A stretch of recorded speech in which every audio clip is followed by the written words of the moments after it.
Còn bây giờ chúng ta sẽ đến ngay với chuyên đề đầu tiên của chương trình, chuyên đề 1 Đại cơn sóng công nghệ toàn cầu, cơ hội và thách thức.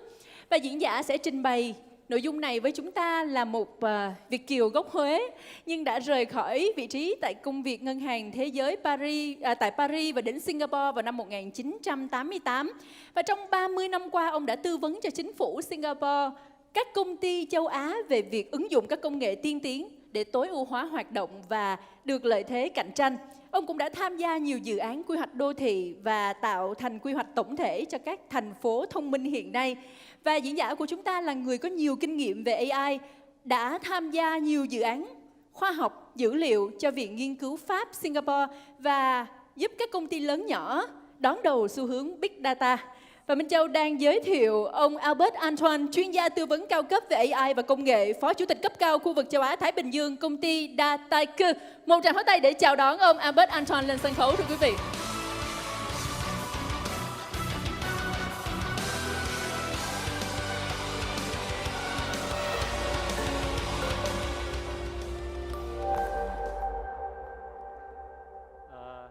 Xin kính chào quý vị.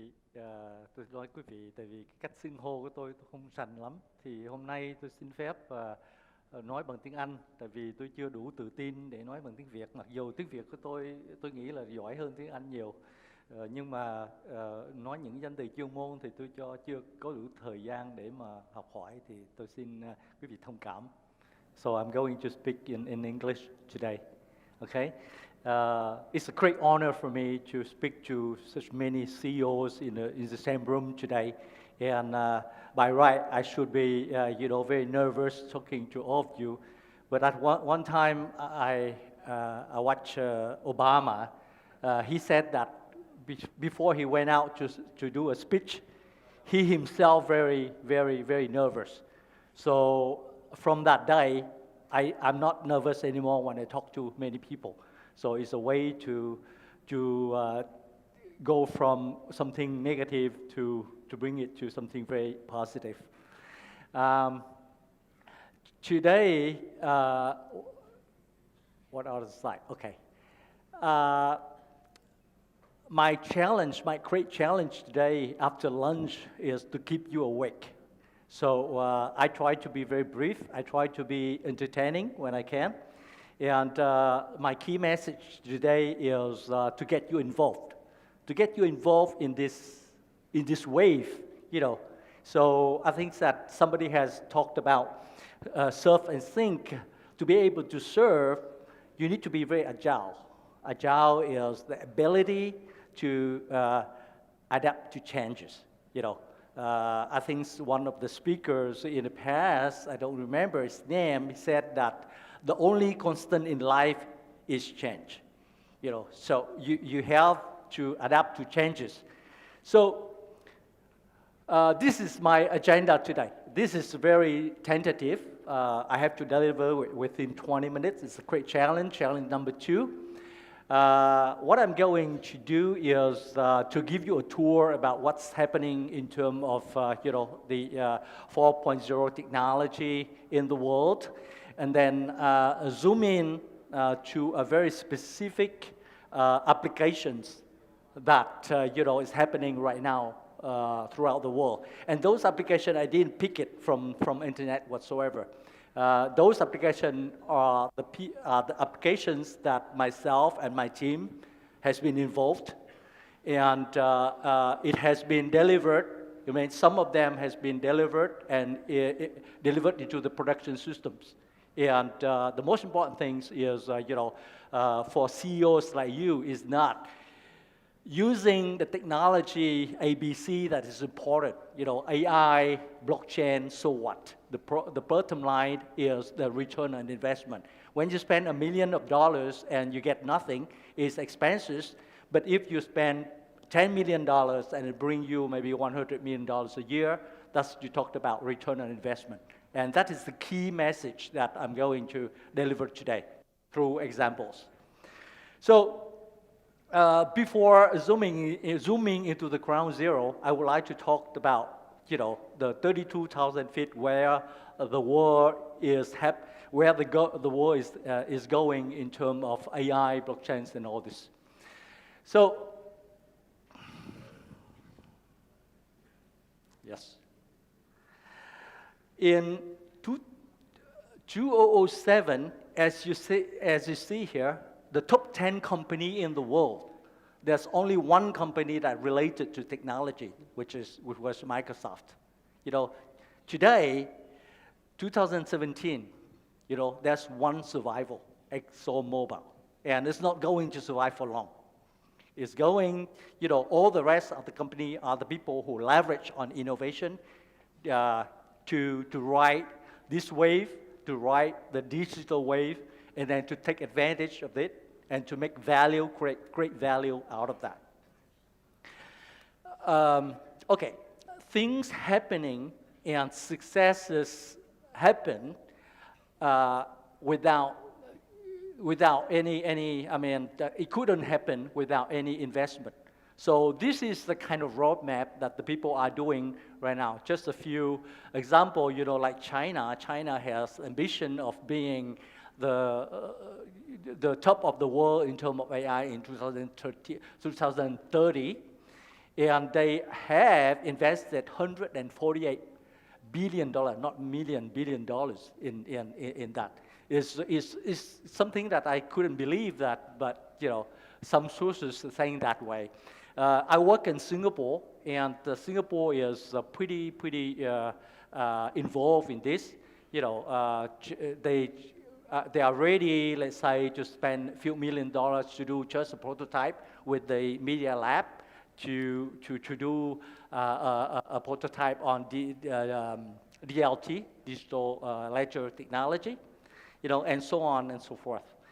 Last week, this is the article this last week, MIT has invested $1 billion in a program dedicated to AI. In the future, we don't talk about agriculture anymore. We're talking about precision agriculture. It means that you use all the technology, AI, drone, and all this, and deliver to the pesticide to the particular plants the right amount of water, such that you optimize the result. Traffic. In here, what you see is usually the traffic lights regulate the circulation, the traffic. Here is opposite side, is the traffic that regulate the traffic lights, okay? And in the future, there's no traffic light anymore. The car, when they arrive at the intersections, they will negotiate themselves through the 5G network and then solve the conflict and who's ever to pass after the other. Amazon, in last year, if somebody buy things on Amazon, they should have heard about the Cyber Monday. Cyber Monday is something like a 6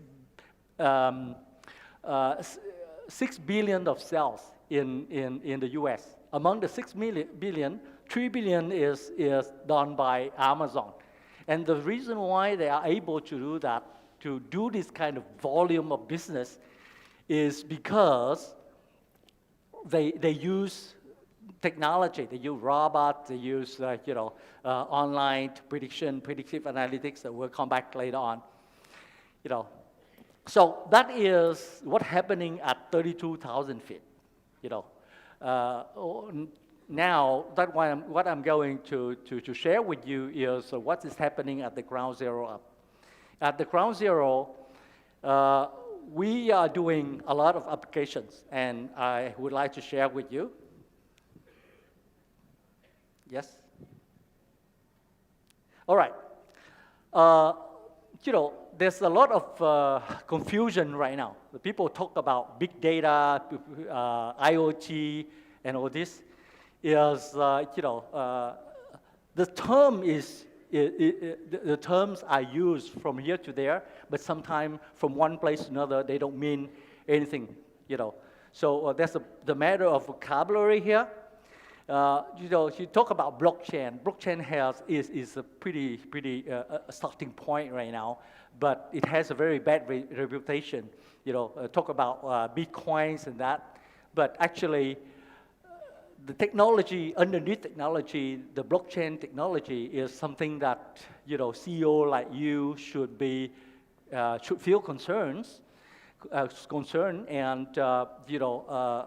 find out about that, because the matter of smart contract and this is very, very important. IoT, Internet of Things. Internet of Things, is not something new. I work a lot in the defense technology, and 20 years ago, we already worked on something that is related to IoT. We install sensors in the aircraft and in the tanks, in the ship, so that we can get the health status of those vehicles. And then at any point in time, you get the health status, and then you can tell that you can do predictive maintenance, can say that there's a crack on this aircraft wings, and you need to take care of that. And big data, IoT generate big data. And when you have a lot of data, what do you do? I would like to talk a bit about the vocabulary here. When you have a lot of big data in your organizations, you try to make sense of it. You try to explain what the data means to you, what the data means to your business. That's what we talk about descriptive analytics. You describe what's happening in the data. So this is, if you are familiar with all the tools happening, Tableau, ClickViews, Power BI, or whatever, help you to understand that. The other step that I'm going to talk today is, when you talk about predictive analytics, is the equivalent of machine learning and equivalent of AI today. So that is, people can disagree with me, but it's the same space. And today, all the applications that I'm going to talk hereafter are concerning the predictive analytics. Because of interest of time, I will talk about prescriptive analytics and cognitive analytics in some other sessions. So, what's happening? As the amount of data growing exponentially, you try to get the value out of that. And when you do descriptive analytics, you get a linear value of that. So what you do is you try to react to the business. You try to be reactive. But being reactive doesn't give you the competitive advantage. The most competitive advantage has been proven that if you do proactive actions in your business, proactive decision. To be able to do that, you had to predict the outcome. You have to predict the future, what's going to happen. Descriptive analytics answer the question, what has happened, and predictive analytics answer the question, what will happen in the future. And that is what I'm calling machine learning and all this, to help you to have the exponential value out of your data. Okay, you don't do all this without challenges. The great challenges that I see when we are involved in those projects is common challenges that we see throughout the companies. The people, the technology, and the process together, And those challenges could be overcome very easily if the leaders like you have the right mindset. I will come back to that later on. This is a bit of example. Maybe the Vice Minister mentioned about Netflix. No, you never mentioned about Netflix. They have 137 million subscribers in that. How to make use of those data to sell better, to sell faster. Another things that have produced a lot of data is the application Waze. And this is a few examples in different area that data analytics is pretty present. Banking, government, retail, and so on and so forth. Okay, this is one example. Maybe it's not concerned, but what I mean here is the best use of resources. You know, the police cars are limited resources. So if you predict where the crime happened, and then you dedicate that into that. Our team has won the challenge that put out by the city of Portland in Oregon. Another application is healthcare.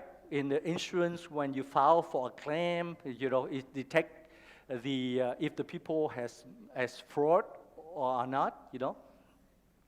Going this application is more related to risk management. You know, if a company come and ask for loans, you can use it to predict what are the risks that is involved, so that you can take actions to do further due diligence, for instance.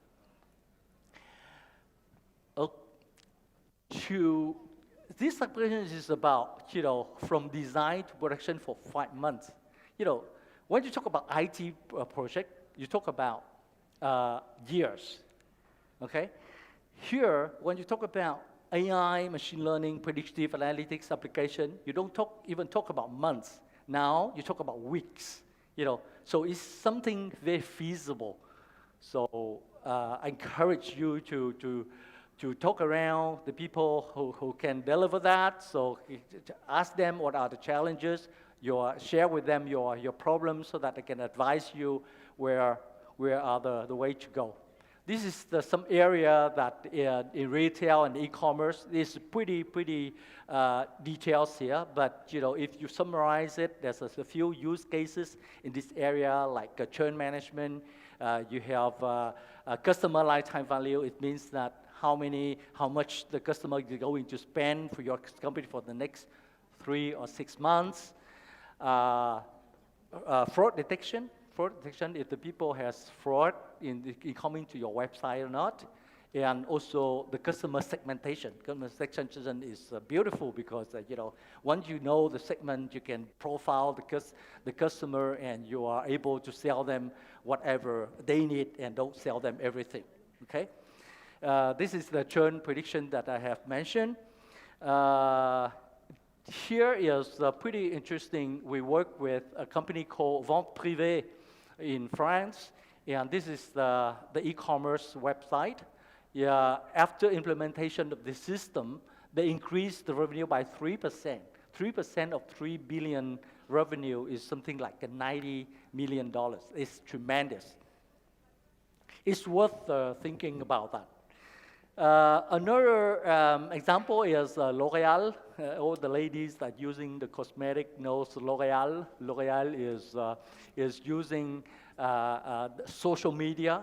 You have a better product. You have a kind of a real-time survey. What the people don't like, what the people like. This is smell of this cream. Is the shampoo that's the texture is not attractive, so they can correct in real time. Unilever. I would like to spend a bit of time on Unilever here. Unilever is, we onboard about 150 business analysts from Unilever. Business analysts are the people who are very well versed in business. They know how to analyze, how to do segmentations, and so on and so forth. They started the project. We onboard them, 150, and guess how many data scientists they have? Any guess at all? 100? Show of hand. 200? They have 0 data scientists. So they have 0 data scientists. They leverage that what we call data democratization. You know, so the people, if you know how to do analysis using your spreadsheet, your Excel spreadsheet, and then you can start doing that, okay? So, of course, the data scientist is very a rare species nowadays. but little by little, we help them to employ the first data scientist, second, and now they have a team of maybe 50 data scientists. Okay, Chronopost is more for logistic, and Amazon, for instance, anyone who bought a product on Amazon, sometimes, yes, sometimes they write in there, people who bought the product like you also bought this. So it's a kind of recommendation system. Another thing is they say, okay, are you interested to buy this product? We can deliver you to the next day. The reason why they are able to tell you that they can deliver you to the next day, you look at the US territory, it's very vast. What they do is when you spend time on that, looking at your profile, they said it's 90% that this guy are interested in a product that we can deliver the next day. So what they do, before they click on buy, they anticipate. They do the predictive analytics, and what they do is they move the product from the warehouse closer to where the person lives. The next day, the people click buy, a few hours, they deliver to their place. That is the beauty about machine learning, AI, and predictive analytics. So there's another case. It's the voyage privé. Voyage privé is when you click on the picture. Using deep learning and so on, we know what the people are clicking on. And we found out one thing. We find out that, for the Europeans and Western customers, what they like to click is on the swimming pool when they go for holidays. However, the Asian community, what they're interested in is if they go from somewhere, they click on the hotel rooms. Is the hotel rooms is beautiful or whatever, so we kind of found out that pattern. And when you display something to them, you customize it so that they are more attracted to what they are doing. Okay, so going through those cases, I would like to summarize a little bit about what are the bottom lines here, okay? It's the interest of time. I think that I will go very quickly, but I would like to spend very much on the first challenge here, okay? The first challenge here is we don't have data to start with. If you don't have data, when you talk about data science, you have science and you have data. If you don't have data, how you start? And you can see that I put a picture up there. Someone can guess what picture is about? It's pictures about a cicada and the ant. Con ver và con kiến from Fable de La Fontaine, okay? So the story here is the cicada kind of during summer keep on singing, and where the ant just go store foods and so on, and when winter comes, the cicada has no food, so they have to knock at the door, the ant's door, and say, okay, can you provide me some food? So that is the analogy that I would like you to talk about, the different strategy to get your data, okay? The first strategy is cicada strategy. Strategy is you don't have the data, you go and ask for it. Ask for it means also buy it, okay? Second strategy, we call it spider strategy. The spider, they have the web, they put the web, and then they collect data. It's as if you give a free Wi-Fi, and you collect the data, and you work with that. And the third strategy is I want to talk about the strategy, the fox strategy. The fox is very cunning. The fox strategy, what he does is he doesn't have data. So he goes to knock at someone who has a lot of data. I say, oh, I have the know-how to transform your data into analysis that can give you the business competitive advantage and so on. And once they have that kind of recipe, they bring that recipe and apply to other company, okay? So, you look at Google, Facebook, they are spider and fox at the same time, because they put a web out to collect data, and they make use of the data, and they use from customers to customers. Okay? So I think that I'm a bit overshot in terms of time, but I put an email after the slides, so you can email me. I would like to share with you, or after this speech, I'm free to discuss with you if you identify yourself in those challenges. And I have the solution. The solution here is not a magic solution. Solution here is a kind of outcome that you could consider to bring your company from ground zero to some level that you can take advantage of the data. The only way to stay ahead is strongly align your organization with data. How to align that? As a leader, as a CEO, what you have to do is you need to orchestrate your team. Orchestrate your team means you have a people different profile in your company. Business analysts, data scientists, IT people, you know, and how to orchestrate them to deliver value. But the most important things, if you want to orchestrate them, you need to change your mindset. Mindset is something very important. The MC mentioned about if you have the wrong mindset, you do the wrong thing. If you have the right mindset, and then you can deliver results. Okay? So the mindset is very important. And last but not least, you have to embrace innovation. Embrace innovation and taking into account what's happening in the world right now. You know, when the people talk about Industry 4.0, it's not only Vietnam, but all over the place. They are very excited to talk about deep learning. They talk about, you know, transfer learning, talk about a lot of very advanced stuff. You know, if you do business day to day, you can put that aside for the moment because those are available in open source. You know, you can make use of that. You know, no need to invest in that. You have that in open source, okay?